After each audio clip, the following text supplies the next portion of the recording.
Hello everybody, welcome back to the channel. Welcome back to another DC Worlds Collide video. So you already know, big news we got in the game yesterday. But before we get to it, definitely don't hesitate to do some eye lasers on that like and subscribe button. Help out the channel a ton, and it would be greatly appreciated. But speaking of eye lasers, let's head to the email and see what popped off last night, which is the Supergirl season.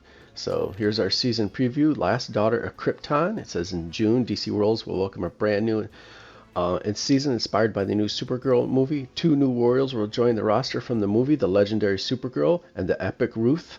So one legendary, one epic.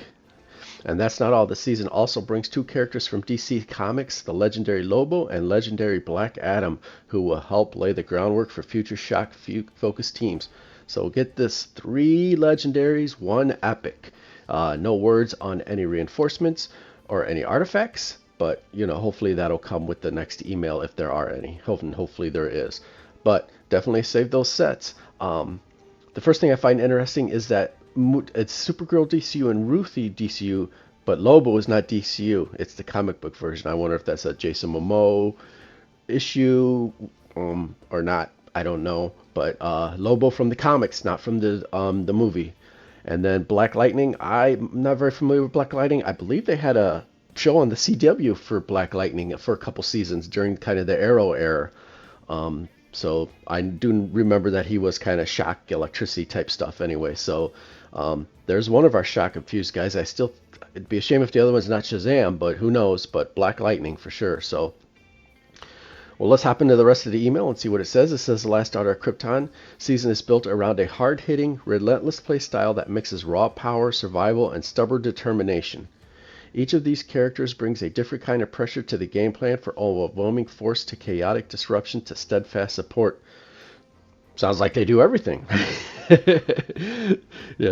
So let's get into each individual one. It says Supergirl DCU is a destructive powerhouse who brings overwhelming strength to the battlefield and thrives in drawn-out fights where her resolve and raw power can take over. So, we'll have to see what that means, but drawn out means she's not insta-killing anyone within the first round, I guess. Destructive powerhouse, you're hoping that means DPS. I hope she's a DPS. Supergirl should be destroying things. She should be a damage dealer. So we'll have to see, but that's the hope. Ruthie. Ruthie is determined epic who supports the season's identity through persistence, utility, and fearless spirit that keeps the whole group moving forward. All right, so is she buffing people? Is she a healer? Is that how she keeps people moving forward? Couple things. So definitely doesn't sound like a damage dealer DPS. So we're definitely looking at a support or healer here. Not doesn't sound like a tank either. But we'll have to wait and see. I'm thinking some kind of support or healer. And then Lobo. Lobo is brutal, unpredictable brawler who thrives on chaos, bringing relentless pressure and disruption that can throw the enemy team completely out of rhythm. Well, I like brutal and unpredictable brawler. Lobo's another one. And as far as characters go, just characters, not necessarily in-game characters, but just characters as a whole. Lobo's the one, man. That's what everyone's going to be looking forward to. They have to make him a badass DPS. He has to be out there just wrecking stuff, right? I mean, that's what you want from him. So, pressure and disruption that can throw the enemy team completely out of the rhythm. That doesn't sound very DPS-ish. That sounds supportish, but we'll have to wait and see. Hopefully, like I said, he just burns shit down, just is complete, chaos. So, and then Black Lightning. Black Lightning runs out the season as a powerful support. So, okay, so he's a support and also begins setting the stage for the future of Shock. And as they said in the beginning, Shock, opening the door for even more electrifying strategies still to come. He'll help Black Adam just by applying more shock to the field because that's what he needs right now the most.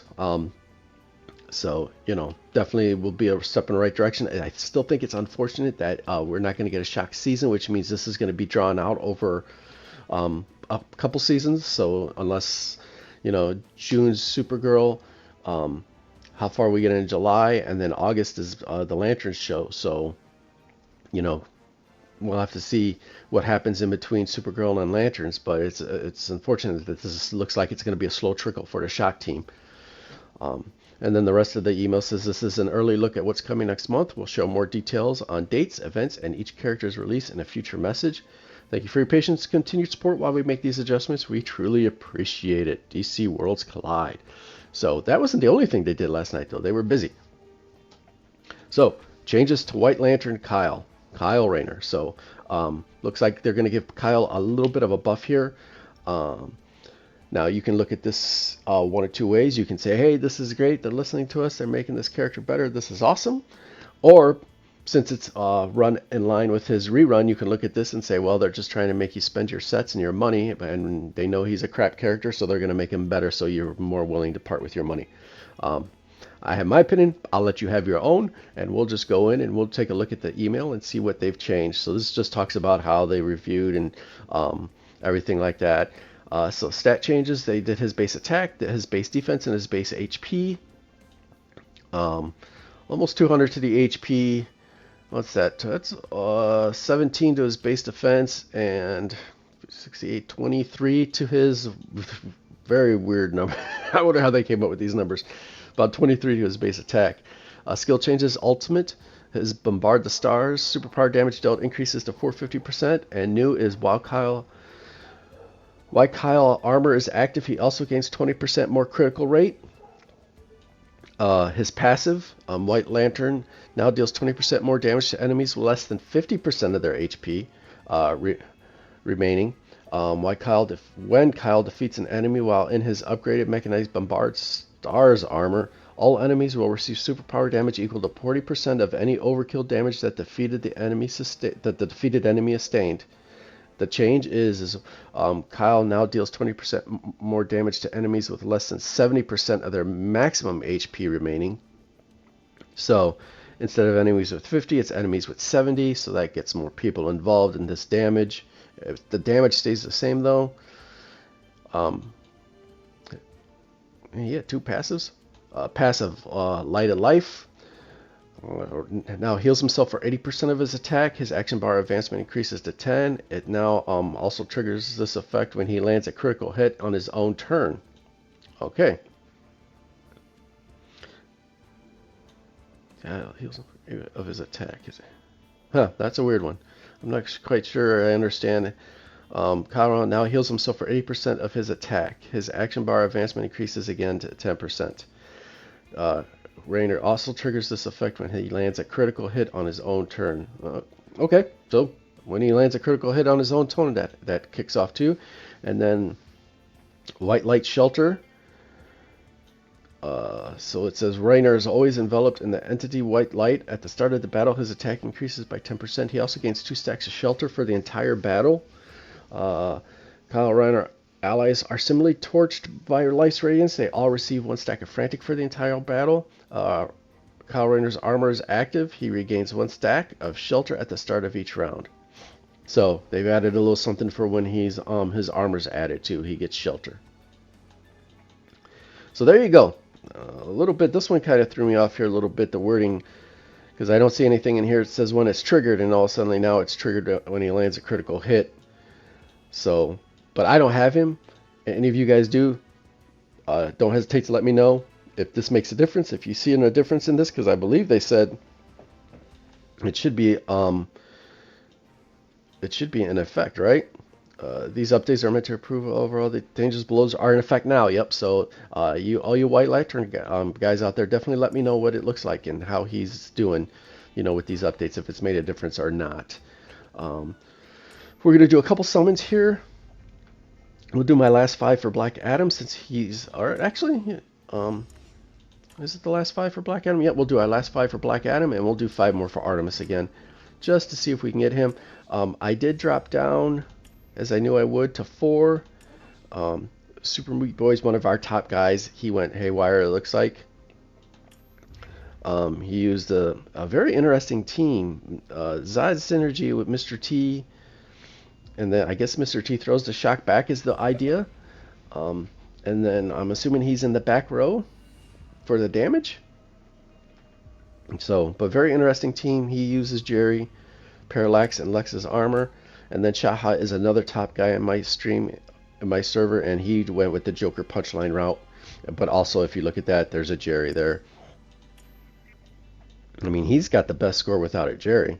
And he went the Joker punchline route. I went just old school burn with Jerry, you know. So, and like I said, if I'm top 10, I'm happy. It doesn't matter much with Black Adam because I don't have him, but who knows? We might change that here in the next few seconds.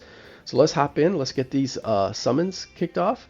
And then I'll talk about Fatal Exception another time. I haven't played it yet. I want to play it first before I say anything. The rewards do look nice, especially when you get up here and you're getting all this 8th metal and you're getting all these, you know, these legendary or the yellows, whatever their name is. I can't ever remember their names. And then of course they got John Cena sitting here at the end. You know, if you're rerunning this regularly with different characters here, giving people a chance to catch, that might be nice. So, but I want to take a run at it first before I say anything to you guys, so I'll definitely do that here in the next day or two and let you guys know what I think. So, alright, let's hop into these mother boxes. Let's do 5 Black Adam. Maybe we'll get lucky and we'll pop off a Firestorm and we'll get him to 11.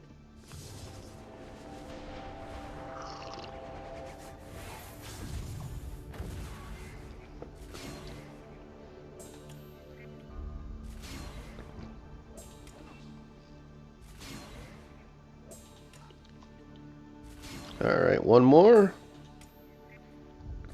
Alright, no Black Adam yet. My last shot at Black Adam. Let's do 5 Artemis. We have a couple shots at her. Let's go 1.